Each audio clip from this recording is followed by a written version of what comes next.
கோவில் அப்படின்னாலே கண்டிப்பா தீபாதாரணை காட்டுவாங்க. தூப தீபங்கள் எல்லாமே போடுவாங்க இல்லையா? அதுல இவர் என்ன செய்றாரு அப்படின்னு பார்த்தீங்கன்னா, மிளகாய், மிளகு இந்த மாரி கண்ணுக்கு எரிச்சல் ஊட்டக்கூடிய பொருட்களை போட்டு கொளுத்திடுறாரு.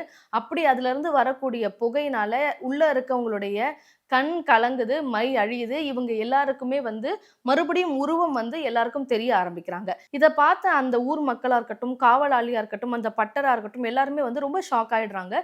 என்னடா இது நமக்கே தெரியாம உள்ள 18 பேர் இத்தன நாள் இருந்து சாமியுடைய சக்திகள திருடிட்டு இருக்காங்களே! அப்படின்னு சொல்லிட்டு, இந்த 18 பேர அவங்க சிறையுமே பிடிச்சிடுறாங்க. அப்படி சிறை பிடிக்கும் பொழுது அந்த 18 பேரும் என்ன சொல்றாங்க அப்படின்னா, "நாங்க சேர நாட்டுல இருந்து இந்த கள்ளழகருடைய சிலைய திருட தான் வந்தோம். ஆனா இங்க வந்து இவருடைய அழக பார்த்த உடனே எங்களுக்கே வந்து மெய் மறந்து போயிடுச்சு. நாங்களுமே இந்த கள்ளழகர பார்த்துட்டே இருக்கணும்னு நெனைக்கிறோம். எங்களுக்கு நீங்க இங்கேயே தண்டனை குடுங்க. அந்த தண்டனைய நாங்க ஏத்துக்கவும் தயாரா இருக்கோம்." அப்படின்னு சொல்லிடுறாங்க.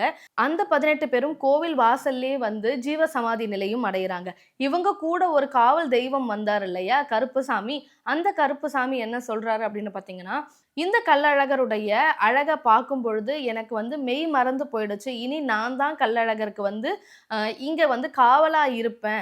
சபரிமலையில ஐயப்பனுக்கு எப்படி நான் காவலா இருக்கனோ, அதே மாதிரி இங்க இருக்கக்கூடிய அழகருக்கும் இனி நான் காவலா இருக்கேன். ஆனா, இங்க வந்து ஒரு விஷயம் மட்டும் எனக்காக எல்லாரும் செய்யணும்." அப்படின்னு அவர் கேட்கிறாரு.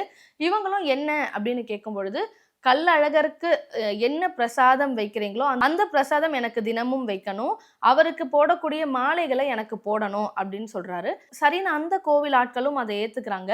இன்னைக்கு அந்த கோவிலுக்கு நாம போனோம் அப்படின்னா, 18ஆம் படி கருப்பு அப்படின்னு சொல்லக்கூடிய கடவுள் வந்து ஒரு கதவு ரூபத்துல தான் இருக்கிறாரு.